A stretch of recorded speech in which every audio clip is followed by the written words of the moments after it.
Хальмекелин Манакелин. Под таким девизом продолжает работу Фонд по содействию развитию калмыцкого языка. Сохранение и развитие родной речи становится одним из приоритетных направлений работы фонда. Основная цель – способствовать созданию языковой среды, поднятия престижа калмыцкого языка, научить говорить грамотно и свободно. Для этого создаются различные площадки, где проходят тематические вечера, каждый желающий может принять в них участие.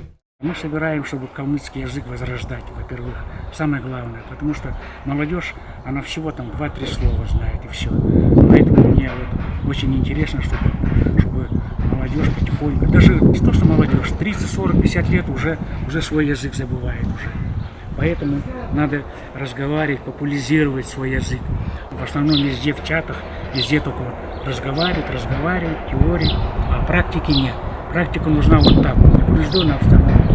Сели, выпили чай, посмотрели друг на друга, познакомились друг с другом. Кто-нибудь скажет, то надо делать, так продвигать надо вот этот язык. И самим нам, старым, надо делать пример.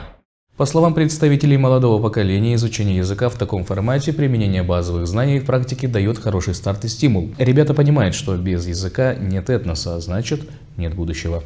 Главное – это не забывать свой родной язык. Это самое главное, потому что наш язык – это наше богатство, богатство любого народа. Вот.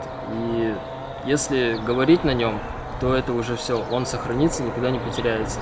Потому что сейчас, если смотреть, окружение особо, мое окружение, не очень хорошо разговаривает на калмыцком языке, то есть какие-то они ключевые слова знают. Становится обидно из-за того, что родной язык как-то угасает, никто не разговаривает на нем особо. И мы занимаемся этим только потому, чтобы его поддержать.